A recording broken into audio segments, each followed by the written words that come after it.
За ингээд 162 дугаар сургууль дээр ирсэн байна. Яг одоо энэ та бүхний харж байгаа энэ хөөрхөн хишлийн цагиргын хишгээ бол энэ 162 дугаар сургуулийн хүүхдүүдийн дээрлэхэлтийн эсрэг амлалт юм байна. Тэгээд ийм аюун өрнүүлээд хүүхдүүдээр яг ийм гол сэтгэлдээ бодож байгаа. Би бинийгаа дээрлэхгүй байх тал дээр бодож байгаа зүйлийг бас амлалтыг нэг бичүүлсэн юм байна. Бас гой санагдчих шүү. За тэгээ заримаас нь уншиж өгөх боломж байна уу? Нөхөрсөг үйлдэл гэж хүнд тусалж нөхөрсөг байж гэр бүлтэйгээ аз жаргалтай байхыг хэлнэ гэж би боддгоо гэж бичсэн байна. Нөхөрсөг үйлдэл гэж юу вэ гэдэг энд ингээд бичсэн байл та нөхөрсөг үйлдэлийн тухай гэдэг. Найзуудтайгаа тоглох гинэ. Тэр ч тийм шүү. За энэ дээр хөөрхөн. За ингэж байна. Миний бодлоор хүн болгонтой найрсаг харьцахыг хэлнэ гэж байна. Би биедээ туслахаа гэж байна. Энд бас нэгсэн байна. Нөхөрлөл бол үнэнч байх баян ядуугаар нь ялгадаггүй. Тэр бол нөхөрлөл юм аа. Гэсэн байна. Хүүхдүүд яг өөрийнхөө үзэл бодлыг боддог зүйлээ бичсэн байх шүү. Хичээлийн дараа хамт анги цэвэрлэх гинэ. За энд юу гэсэн байна? Бусдын ажилд туслах гэж байна. За эндээс уншъя да. Бусдыг буруутгахгүй байхаа гэж энэ нөхөрсөг үйлдэлд бас орно гэж бодсон байна. Гэр бүлийнхэндээ цаг гаргах гинэ.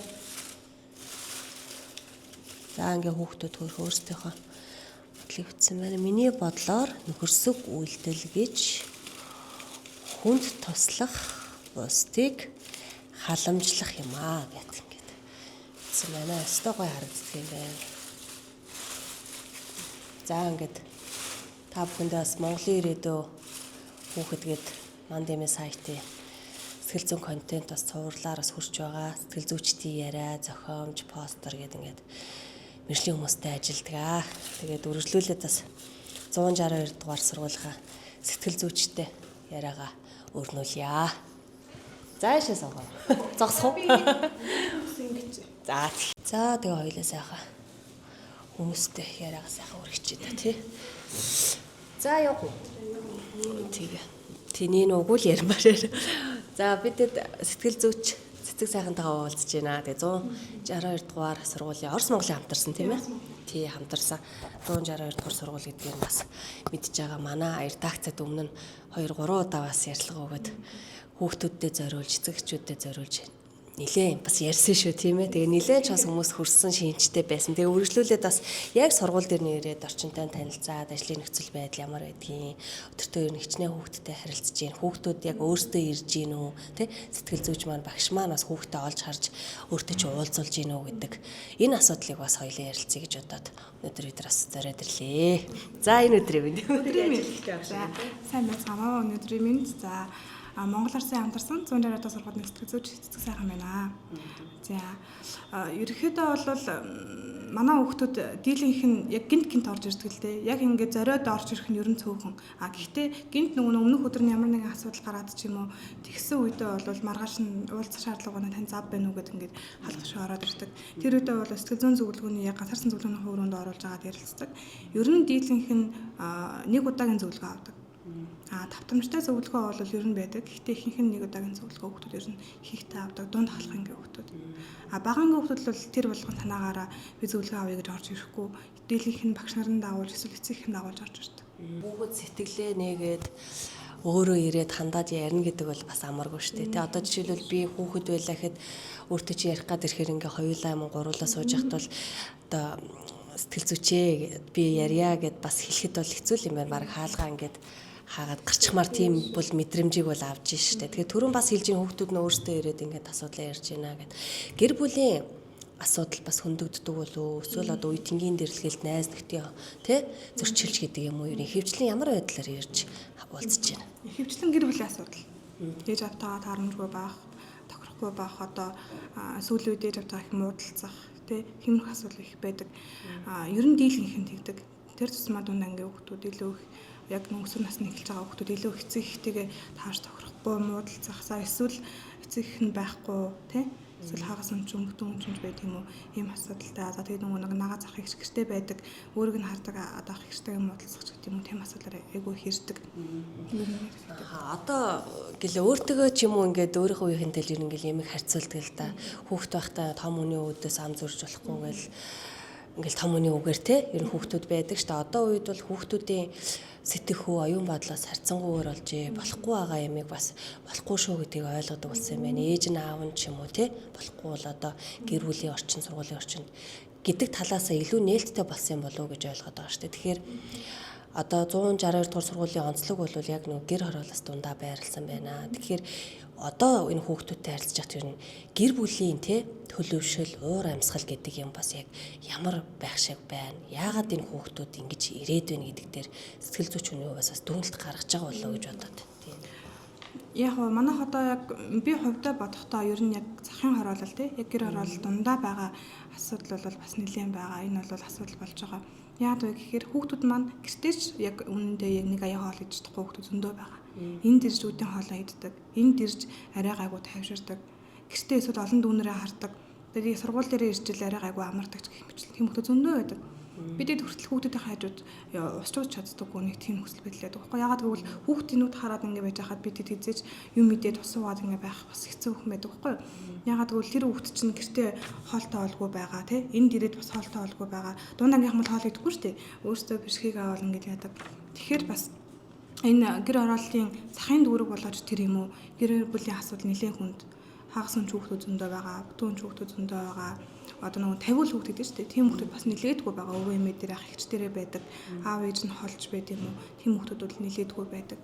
Тэгээд манай багш нар бас юу л да нэлээд тусалдаг л да бидэд. Яаж вэ гэхээр нөгөө ялангуяа бага ангийн багш нар байна. Ээжийнх нь оронд ээж болдог. Эхчийнх нь оронд эхч болдог. Багшийнхаа хараад тайвширдаг үе манай хүүхдүүдэд байдаг. Бидний хараад тайвширдаг үе байдаг. Нэг сайхан энийгэл хянаагаал ингээд сургууль орчинд байдаг мөртлөө сургуулиас гараад урваа царайлаад явах хүүхдүүд зөндөө байдаг. Одоо бидний бол зорилго чинь анх энэ Монголын ирээдүйн хүүхэд гэдэг төсөл эхлүүлэхдээ ер нь одоо гэр бүлийн орчин хичнээн бас хэцүү амьдралтай ч гэсэн хүүхдийг бол одоо зорилготой байгаасаа, мөрөөдөлтэй байгаасаа, ирээдүйдээ итгээсэй гэдэг үднэс хүүхдүүдтэй зориулж одоо юм зохиомж хийгээд л ингээл та бүхнээр яриулаад байсан. Сүүл рүү яг ингээл сэтгэл зүйч нараас яриа аваад яваад ирэхэд үнэхээр одоо эцэг эхт нь, гэр бүлд нь яг тэр хүүхдийг хамаарж байгаа юм байна. Тэр хүнтэй бас нэг тулж ажиллах хэрэгтэй юм болов уу? Тэр хүний сэтгэхүйд бас нэг өөрчлөх хэрэгтэй юм болов уу гэдэг ийм бүр бодол бол одоо төрж штэ. Тэгэхээр одоо сэтгэл зүйч бол яах вэ? Одоо энэ ажлаа хийгээ тухайн хүүхдээ зөвлөгөөгөө өгөөд сэтгэл зүйн нөгөөд нь татаад ингэ явна. Ард нь одоо байгаа тэр амьдралыг яах вэ гэдэг бол үнэхээр аюу асуудалтай байна. Энэ дээр одоо яг бид нар яаж ажиллах ёстой энэ улс орон таны бас хувь бодол юу байдаг бол? Яг бидэд хүүхдэд хэрвээ яг ингээм асуудал байна, гэр бүлийн асуудал байна гэд үнэлгээ хийгээ ингэж яах юм бол ярилцах юм бол эцэгч нь уулздаг. Манай эцэгчүүд ирдэг. Гэтэ бас ирэхгүй хүмүүс байдаг. За тэгээ ирсэн эцэгчүүдтэйгээ ингэ 50 сайхан ярилцдаг. Энэ насны хүүхдийн онцлог ийм шүү гэдгийг тайлбарладаг. Энэ нөгөө дийлэнх эцэгчүүд маань одоохондоо тэрийг яг сайн бүрэн ойлгоогүй өсвөр насны хүүхдийн ч байд юм уу, бага насны хүүхдийн онцлогийг ойлгоогүйгээс болоод өөрийнхөө нэлээд явдгалтай эцэгчүүд тэр нь тайлбарладаг. Гэтэ ирэхгүй байгаа эцэгчүүдтэй бид нэр яар ажиллах вэ гэдэг. Тэгээ бид болохоор эцэгчүүдтэй ажиллах гэхээс бол хүүхдүүдтэй илүү ажилладаг. За хэрвээ бүр ингээд одоо юу гэдэг хүүхдийн эсрэг хүчрхийлүүлсэн, эцэг санааны болон бие махбодын хүчрхийлүүлсэн бол бидэд харийн хороонд ханддаг. Хорооны нийгмийн ажилтнанд ингээд ийм гэр бүл байна. Та ингээд хэртэн очиод ингээд яаж болох уу гэдэг ингээд ханддаг. Тэгэхээр бол яг хороо бол өөрсдөө ажлыг хийнэ. Бид эдэндээ өөрсдөө ажлыг хийнэ. Гэхдээ насанд хүрсэн том хүн гэдэг чинь бас тэр хүний бодлыг өөрчлөнө гэдэг бас тийм амаргүй байдаг. Тэгээ ер нь манай одоо Монгол эцэг эхчүүд нийтдээ дийлэнхтэй л сэтгэл зүйчтэй тогтмол очиж байгаар. Өөрсдөө сэтгэлзэн асуудалтай тий ямар нэгэн их бага хэмжээний асуудалтай тэгээд үр хүүхдүүдтэй болцсон байдаг. Үр хүүхдүүдтэй тэр сөрөг юугаа ингэж гаргадаг. Одоо асуудлуудаар юу гэдэг толгомцсон асуудлаа ингээл ажилтны асуудал гаргаад хүүхдүүдтэй уурлал ингээл яадаг. Нөгөө хүүхдүүд нь энд ирээд ангийнхаа хүүхдүүд тэрийг яг дуурайдаг. Аав нээжийг нь зөгтөг бол яг адилхан ингээл яана.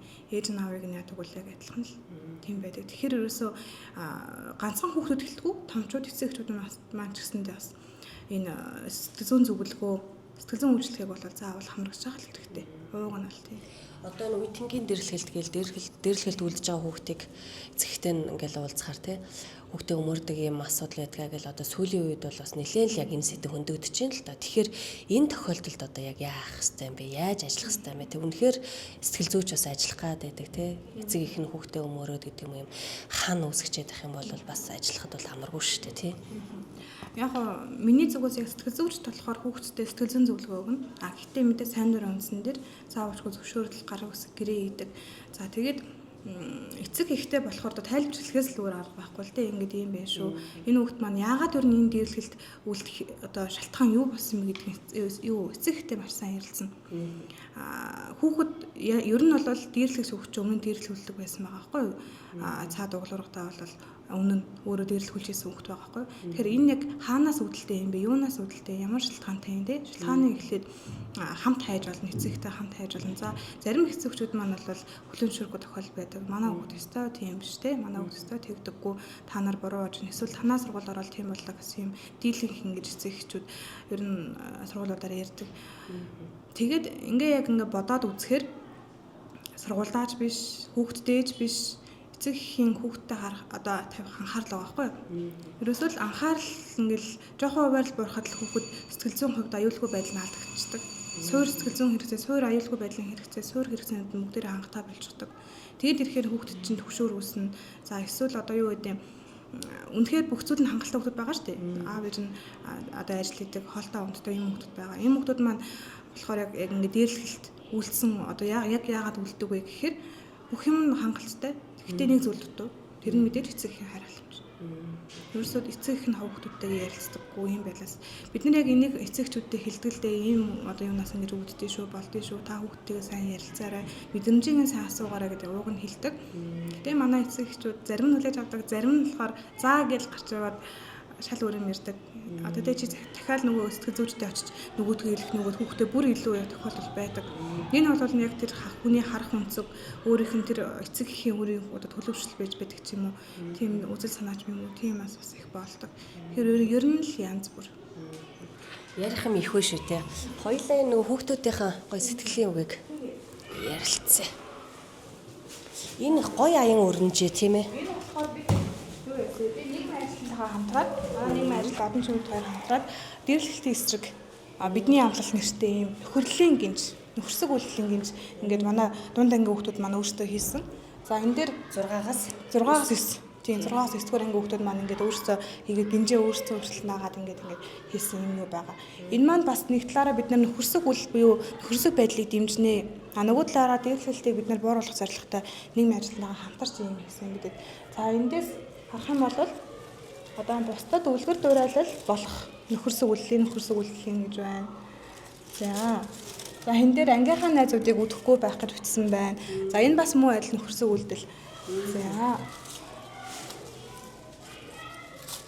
итгэхий зодолд нөхөрсөг бай. Бас болж байна те.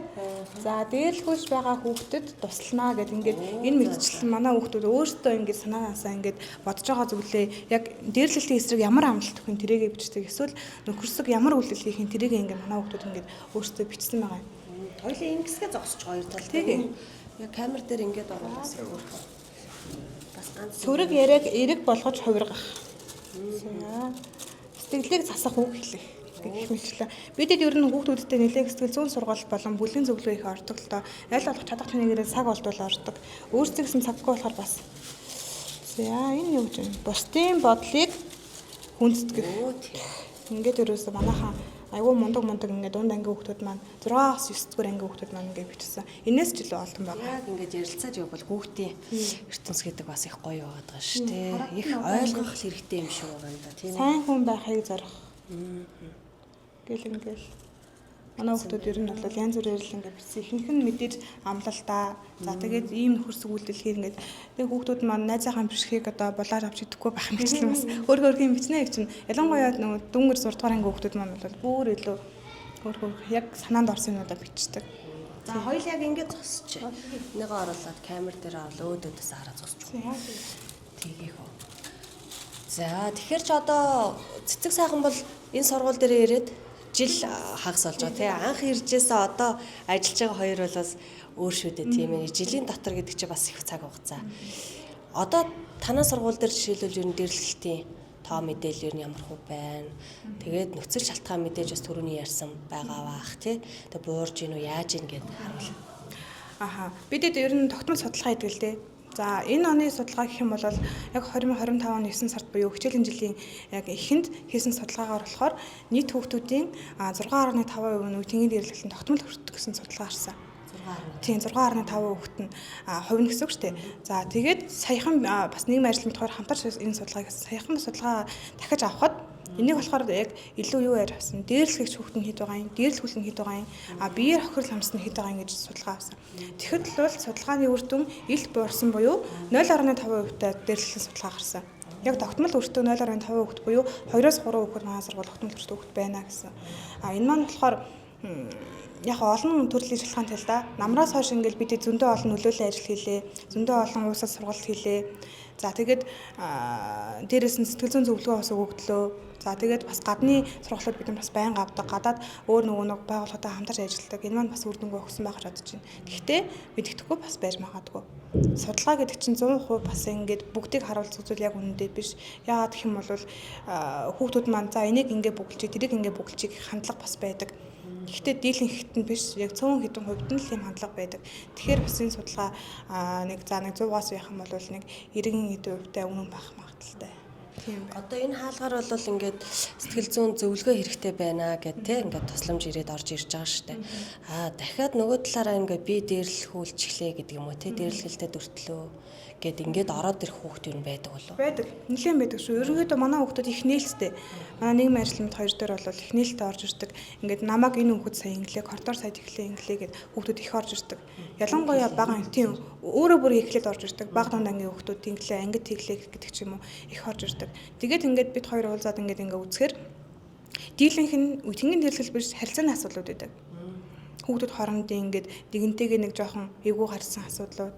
За эсвэл ингээд би дээрлэхүүллээ гэж орж ирсэн хүүхд өөрөө бас нөгөө хүүхдтэйгээ ихэнд муухай үгээр хэлсэн ч үгүй юм уу? Эсвэл санамсаргууд түлхсэн ч үгүй юм уу? Тэгээ хоорондоо үйл болгосон асуудлууд их байдаг. Яг үеийн дэрлэл энэ хэд болохоор үеийн дэрлэл гэж айгүй их боддог л да энэ дунд ангийн хүүхдүүд.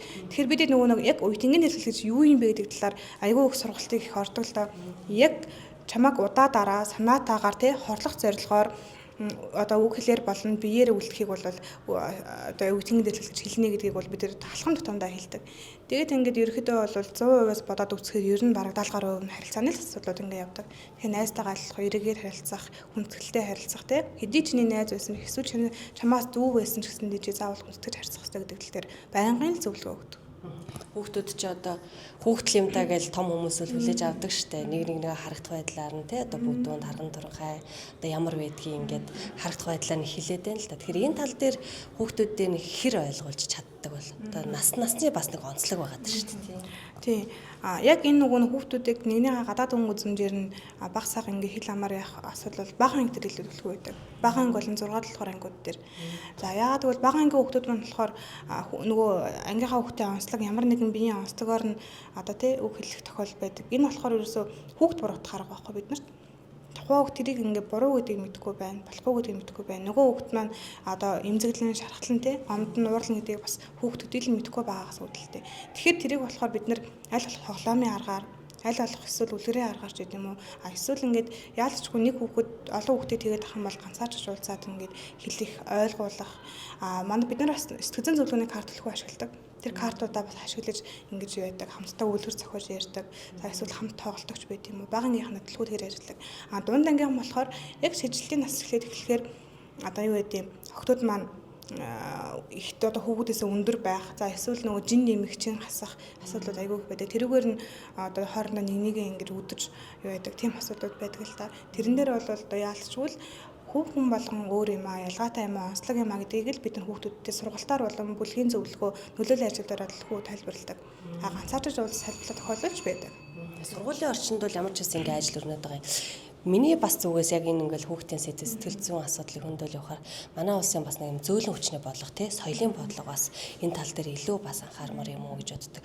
Одоо сошиал орчин биш тий утасны хэрэглээ тэнд юу үзэж байгаа ямар үг хэллэгтэй одоо ютуберүүд инфлюенсерүүд гэдээ ярьж байгаа хүмүүс ямар үг хэлж чинь ямар алдаатай бичиж чинь зурагтаар гарч байгаа кино тий олон ангитай кинонууд байна уу нэг ангитай кинонууд тэр хүүхдүүд үзэл сууж байгаа шүү дээ. Энэ бас их нөлөөлж гинүү да гэж би хараад байгаа байхгүй юу тий. Зөв тийм. Манай хүүхдүүдийн ерөн сошиал хэрэглээ нэлээд өндөр. Гэтэ хүүхдүүд эхлэхгүй томчууд ч гэсэн өндөр. Өөрсдөө зөв үйлчлэх хэрэгтэй. Томчууд бид нэр заавал эцэг эхлэлтгүй сургуулийн орчинд байгаа бид нар ч гэсэндээ гадаа явж байгаа бодомжид явж байгаа хүн ч гэсэндээ байнга л утсаа оролдоод ингээл явж байгаа. Хоол идэхдээ хүртэл ингээ заавалж бичлэг үздэг те бид нар. Тэгэхээр энийг заавал бид нар өөрсдөөс эхлэх хэрэгтэй юм а. Яагаад бол хүүхд гэдэг чинь хүүхэд шүү дээ. Гинэн аав болж ин ээж болж ин эсвэл тэр ах болж ин нэгч болж ингээл хүндлэнгийн хүнээ хараад дуурайна. Ерөнхийдөө хүүхэд чинь яг л тийм байдаг. Тэгэхээр бидэд өөрсдөөс эхлэх хэрэгтэй. За дээрэс нь хүүхдүүдийн сошиал хэрэглээ энэ цахим дээрлэл бас ер нь байдаг шүү. Ер нь байдаг. Бидэд мэдэхгүй байгаа юм. Дээрлэлийн нэг хэлбэр цахим дээрлэл гэдэг. Одоо бид нар бас тэрийг сүүлийн үед их ярьдаг болсон. Одоо хүмүүс айгүй сайн мэдж байгаа бах тий. За тэгээд энэ утасны хэрэглээ өндөртэй холбоотой, хяналтгүй хэрэглээ өндөртэй холбоотой, зөв ашиглаж чадахгүй байгаатай холбоотой, зөв юм үзэж чадахгүй байгаа нөгөө хязгаарлалт байхгүй хүүхдүүдэд тий. Одоо яг хуу эцэгчүүд маань өөрсдөө бас технологийн хөгжлөө сайн мэдгүй л байна л да. Хүүхдийн тохирхон дээр нь альваз YouTube-чүүд юм, Facebook-чүүд юм уу тавихыг бас эцэгчүүд маань өөрсдөө сайн мэдгүй байна, тавьж өгөхгүй байна. Эсвэл нөгөө хүүхдүүд маань том болоод санаасаа боод ирэхээр өөр Facebook нэгээд тэрүүгээрээ ингээд янз бүрийн байдаг асуудал бас байдаг. Тэгэхээр ерөөдөө бол эцэгчүүд болон томчууд бид нэр өөрсдөөсөө л эхлэх хэрэгтэй. Энэ сошиалыг. За хоёулаа яриагаа бас гарч байгаа дүргэжлүүлгөө тий. За би дэвтрээ авч. За гарах уу. Тэгээ. Миний хүүд юмсан даа.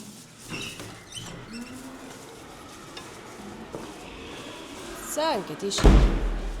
Тараа сургуульчаас нилээ том харагдаад байгаа. Тэгээ хүүхдүүд бас нилээ дүүрэлттэй ах шиг. Дүүрэл ихтэй манайх чинь уг нэг 680 хүүхдийн таахгүй хоёр ээлжээр хичээлдэг. Тэгээ манайх бас анги танхимын хүрэлцээ бас жоохон тийм байгаа. Одоо энэ хажуудаа өргөтгөл баригдах гэж байгаа юм уу? Тийм. Одоо манайх газар шилжүүлэлтэнд дахиад баг сургуулаа манайх ирэх намраас ажил эхлэх баг. Тэрийгээ барих гэж байгаа.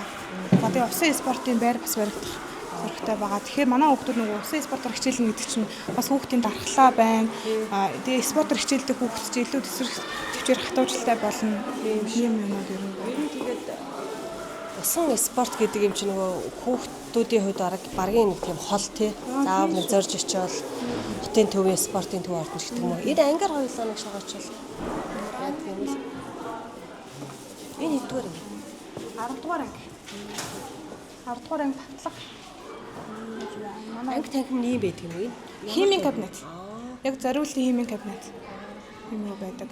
Хүүхдүүдийн тэгээд одоо нөгөө сурах орчинг бас сайжруулах гал нэлээ. Тийм. Энэ сургуулийн чинь бас онцлог байгаа даа. Төгссөн бүх хүүхэд нь орос хэлтэй төгсөх юм уу? Одоо манайх нөгөө байгууллагада 4 хичээл рүү орж байгаа. Одоо 1-ээс 3 дугаар анги бол Орос Монгол байдаг. Тэгэхээр нөгөө 3-аас дээшээ буюу 4-өөс 12-ийн маань бол Орос юугаар бол яахгүй. Гэхдээ 7-оос дээш ангиуч угаасаа Оросэл юугаар ерхий юугаар үздэг. Энэ ангийн юм нэг үүдний хэсэг ба штэ юм шилэн цонхтой байдаг бас цаана нэг тийм одоо зоригтой ч гэдэг юм уу сэргийлэх юм болов уу гэж ойлгоод идэх юм. Тийм дотор юу болж байна? Тийм бид нэр одоо нөгөө нэг баян анги руу н ороод ингээд яагаад яж чадахгүй штэ. Ингээл ангийн хаалганы шагаад ингээд яж чадахгүй. Цонхоор надаа хичээл орсон. Хичээл орохгүй байна гэх мэтлээ юм яадаг. Хүүхдүүд маань тэрийг хийж энийг хийхгүй гэх мэтлэн бас яаж болно гэсэн. Тийм. Одоо манай цэцэг сайхны хувьд яг сэтгэл зүйч гэдэг хүнийхээ ажлыг өөр нь юу гэж өгөндөг болсон бэ? Бодол өөрчлөгдсөн үү? Одоо миний хараад бол яг бас энэ өрөөндөө ингээд суугаад ахаар бас жоохон учир дутагдaltaй юм уу? Анги танхимаар ингээд явдаг юм уу? Хүүхдүүдээ нэг харцыг ажиглаад тий. Энэ хүүхэд яасан байна? Одоо баг хараад уншдаг ч гэдэг юм уу? Ойлгож мэдэрдэг болж байна.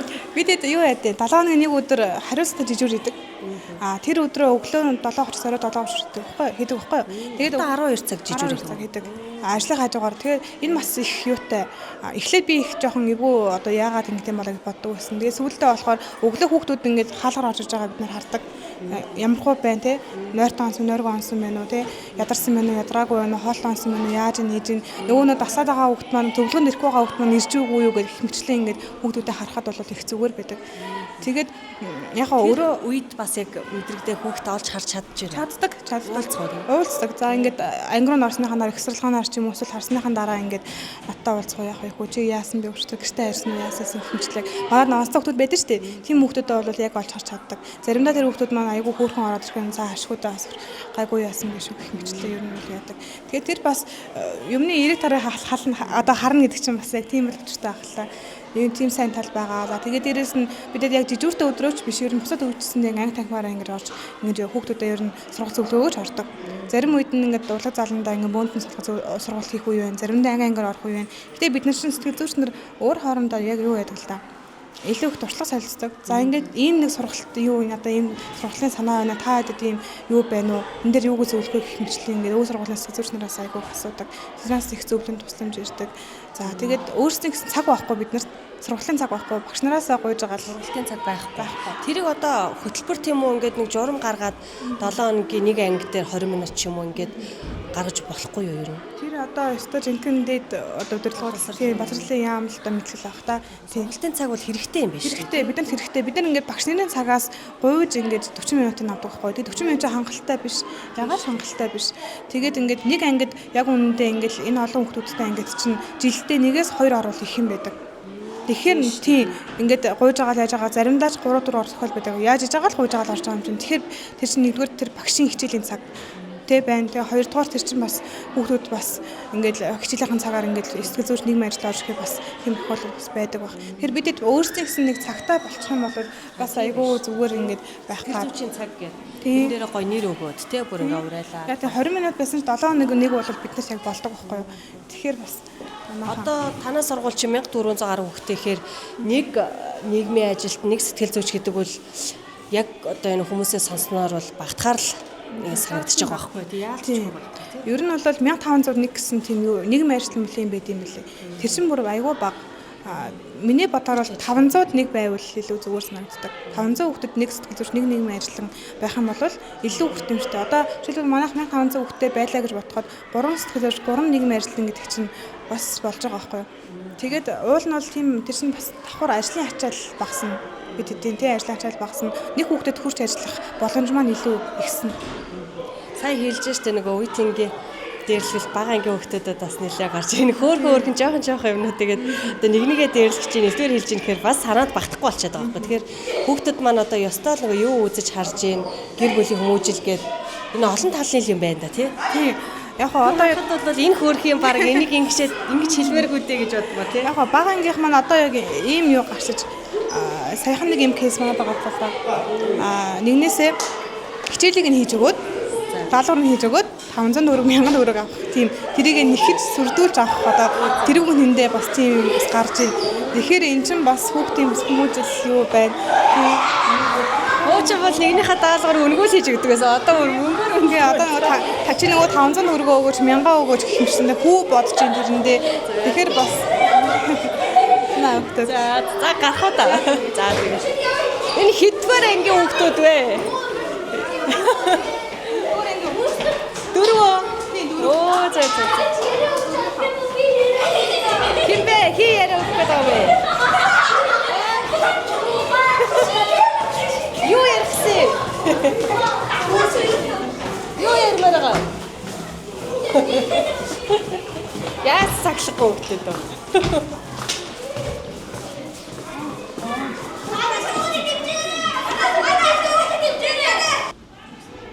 4 жил болж байгаа шүү дээ. Тийм 4 дахь жил рүү орж байна. Манай яг орц хөтөлбөртэй болоод. За ингээд энэ болохоор манай хүүхдүүдийн багын хүүхдүүдийн маань шагнал урамшуулал амжилттай бид нар юм байна. Сургуулийн ер нь хамгийн гоё хэсэг байдаг шүү тий. Тийм шүү. Тийм яг энэ хан дээр ингээд бид нар хүүхдүүдийнхээ амжилтыг за эсвэл хүүхдүүдтэй өсөж харуулъя гэсэн ханын самрууд ингээд байдаг. Тэр бол за ингээд манай орц бага ангийн нэг давхраараа. Тийм 1 2 давхраараа. Нэг давхраар түлхүү, нэгээс 3 дахь ангиуд байдаг. 3 дахь бас 2 анги байдаг. За ингээ манай ослоор ингээ хүүхдүүд маань танаа сургуульд чинь төгсөх ангийн 2 бүлэг байгаа гэсэн тийм 2 бүлэг байгаа тийм. 2 бүлгийн хүүхдүүдийн ер нь сэтгэл зүйг нэлээд сайн мэдж байгаа. Одоо гаргахгүй дээ гэдэг шиг 2 бүлэг юм чинь. хамгийн анхны 12 төгсөж байна. Энэ жил анхны 12 манай сургууль төгсөж байна. За тэгээд цөөх хүүхдүүдтэй нэг ангийн 20-20 хүүхдтэй нийлээл нэг бараг 60 хүүхдтэй тийм юу байгаа. Тэгэхээр манай ах хангийнхан чинь ялангуяа 12-11-ийн чинь илүү төлхөө найзархаг байдаг бидтэй. Яг тэгэж нөгөө айж харьцах биш илүү нөгөө нэг нөхөрсөг харьцах илүү юу байдаг. Ягаад гэвэл нас ойролцоо болооч тэр юм уу. Тэгээд дээрэс нь илүү чөлөөтэй харьцах болооч тэр юм уу тийм байдаг. Тэгээ манай хүүхдүүд ч одоо баг ихэнх нь насанд хүрсэн 18 хүрсэн л дээ тий. Тэгээд ийм сайн сэтгэл зүйчтэй байгаа юм чинь ахлах ангийнх нь асуудал бол бас гайгүй л байгаа юм байна. Одоо бага ангийнхантайгаа тулж ажиллах нэ. Тий одоо баг дондтэй төлхөө яадаг л да яг тэгэж шаадаг. Гэтэ ахлах ангийнхантай уулзах цаг бид нарт ер нь айгүй хомс. Нөгөө төрөөс өөрсдөө гэсэн цаг байхгүй. Тэгээ дээрэс нь ахлах ангийнхан чинь айгүй завгүй байдаг. Одоо нөгөө ээш саяхан Монголын шалгалт дуслаа. Ээш одоо эхлэх гэдэг чинь гүйцэтгэл хүнлэгээ эхлэх чинь. Ер нь айгүй завгүй байдаг тэр үедээ чинь бид нар олддоггүй байхгүй заримдаа 11 гэл ингээл хараад өдөр сонгондоо орон ингээ явчихдаг. Айгүй шахуу хуваартай хүүхдүүд чинь биднээс ч бараг илүү завгүй байдаг болохоор тэр болгон яг уулзаад байх юу байдаг. Нийтээр нь уулзах бол бас жоохон тийм юм байдаг. За ингээд 162 дугаар сургуулиар бараг бүтэн зочилчт юм байж. За гарах уу та. Хөөч нэг жоохон дурсан ш. Зүгээрээ. Юугаа.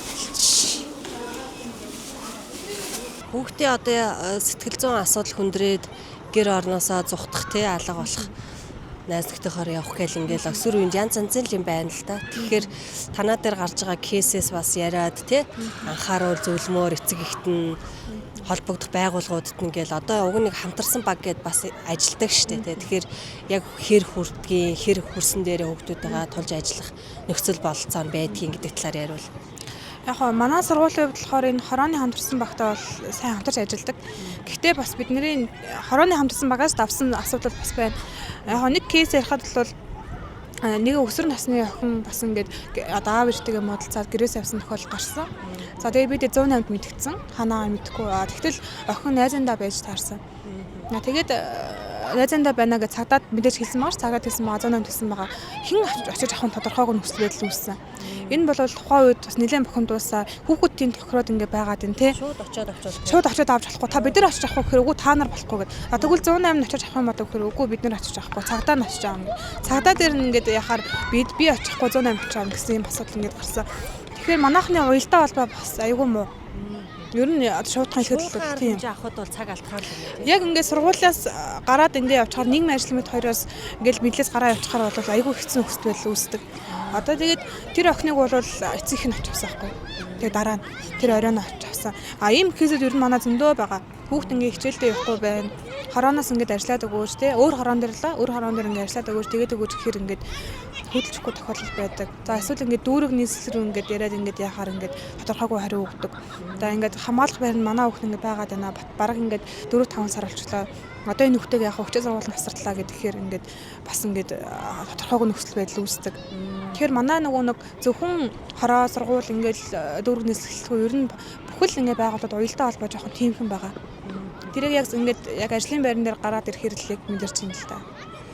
Бас хүүхдүүдийн донд нөгөө электрон тамхичтэй тий вебний хэрэглээ өндөр байна гэл нөгөө нийгмийн ажилтны асуудал юм шиг сэтгэл зүйчийн асуудал юм шиг ингээл хавсарсан л юм болчиход байдаг шүү дээ. Энд одоо ер нь хэр баг шиг байна.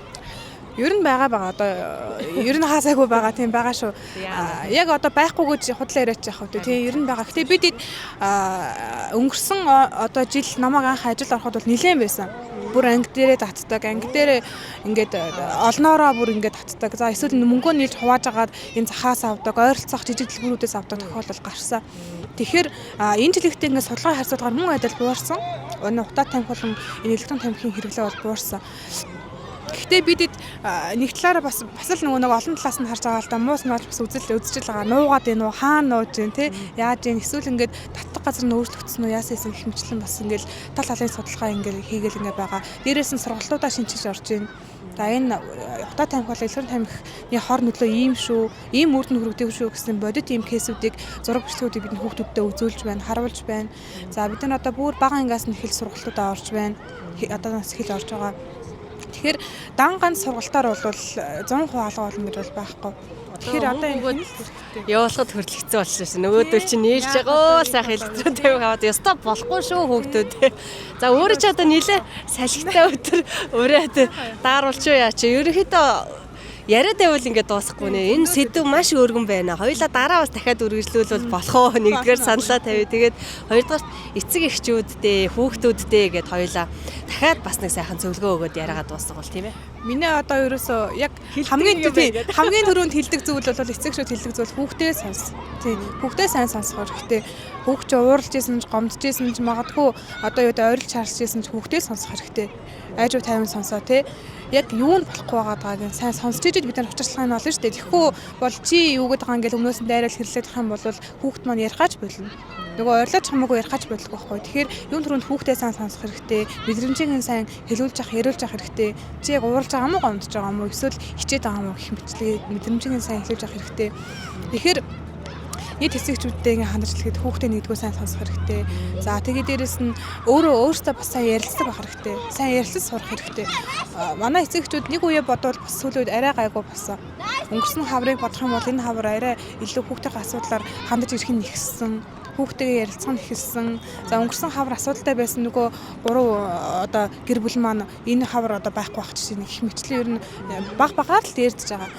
Гэхдээ эцэгчүүд нь сүүлүүд анзааргаж байгаа нэг зүйл юу вэ гэхээр эсэрхийх ажил гэдэг ингээд хүүхдэд анхаарахгүй байх.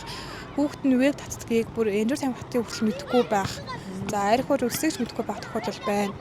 Тэрийг өгөөсгөж байна. Үгүй манай хүүхд игээгүй гэж ингэж өгөөсгөж тохиолдол бас байдаг. Тэгэхээр манай эцэгчүүд маань нэг зүйлээ сайн ойлгох хэрэгтэй. Хүүхдүүд гэртээ нэг өөр, сургууль дээр нэг өөр, найзуудтайгаа нэг өөр байдаг. Бидний ч ер нь тийм байдаг ш. Ажил дээр нэг өөр, яг ажил сэтгэл зүйчийн ажил би нэг гэртээ ээж хүн нэг өөр байдаг. Их мэтлэн. Тийм болохоор эцэгчүүд минь тэрийг бас анхаарах хэрэгтэй. Тэ орчны ялгаатай байна. Таны хүүхд таны хажууд байх та нэг өөр. Сургуулийн орчин байх та бас нэг өөр. Багш хажууд байх та нэг өөр. Найзуудтайгаа байх та нэг өөр. Тэгэхээр энийг цаанаар бас сайн ойлгож авах хэрэгтэй гэсэн. Тэгэж бас харьцуулж ингэж дүн шинжилгээ эцэгчүүд юм бас хийх хэрэгтэй. Магадгүй таныг байхгүй үед хүүхэд эрлэгтэй байхыг үгүйсэхгүй. Таныг байхгүй үед вэд татдаг байхыг үгүйсэхгүй. Хүүхдүүдээ би хандаж хэлэхэд нэг нэгэндээ сайхан үг хэлж байгаарэ тэ нөхөрсөг байж байгаарэ. Ёстой нөгөө асуудал тохиолдоод хэцүү зүйл гарвал дараа нь шийдэгдэг шүү. Гоё тэр асуудлыг гоё даван туулж сураараач гэдэг юм уу тий. Тэгжэл хэлмээр санагдаад. Тийм зөв. Ерөөсөө ямар нэгэн асуудал тулгарх юм бол чам магадгүй үе тэнгийн дээрлэхэл заавар бусад асуудал байж лээ шүү. Гэр бүлийн асуудал, нийгмийн асуудал, анги тань хүм ингээд юуны асуудал гарах юм бол заавал ч том хүнд мэдэгж явах хэрэгтэй. Ангийн багштай, сургуулийн нийгмийн ажлын сэтгэл зүйчтэй тий. Заавал ч өөрхөө итгэдэг. Одоо бид хэд сургуулаараа нэг юм ярьдээ. Энэ болохоор нөгөө нэг миний хэлхий зар гэсэн сургалтын хүрээнд яригддаг л да. Одоо өөрийнхөө хувийн орон зайд хэнийг шалтгаахгүй байх хэрэгтэй. Буюу одоо нөгөө бэлгийн хүчирхийллээс бидээс улсын сэргийлгүүднээс тийм сургалт айгүйг ордог. Тэрэн дээр өөрийнхөө итгэдэг хамгийн сайн итгэдэг насан турш 5 хүндээ буюу 5 одоо хурууны аргыг бид нэр заавалч хүүхдүүдэд зааж зөвлөж өгдөг. Баян давтан тэрийг сургалтуудаа ордог. Тийм тодорхойлсон хүүхдүүд маань ингээл одоо аав ээж одоо өвөө эмээ багш гэдэг ингээд нэрлэдэг. Тэгээ хүүхдүүд маань тэр бас айгүй юу байдаг л да. Яг ингээ арахаар итгэдэг хүнд нь заримдаа аав ээж нь байхгүй байдаг. Аав ээжтэй мөртлөө аав ээжтэй итгэхгүй хүүхдүүд маань байдаг. Тэгэхээр бас тэрийг сайн тийм асуудал сайн анзаардаг бидэд за бас асуудал бас байна шүү гэж хардаг. За яриагаа өндөрлөөд энэ машин дуурах гэдэг. За баярлалаа. За баярлалаа. Дахиад ирээд. Тэгээрээ та хэдэн бас ажил амьдрал хүсье. Бас ингээ хүүхдүүдийн сэтгэл зүйн талаар бодлон бас сэтгэл зүйч бидний ажлын талаар ингэж нийтэд түгэж байгаа бол маш их баярлалаа. За баярлалаа. Баяртай.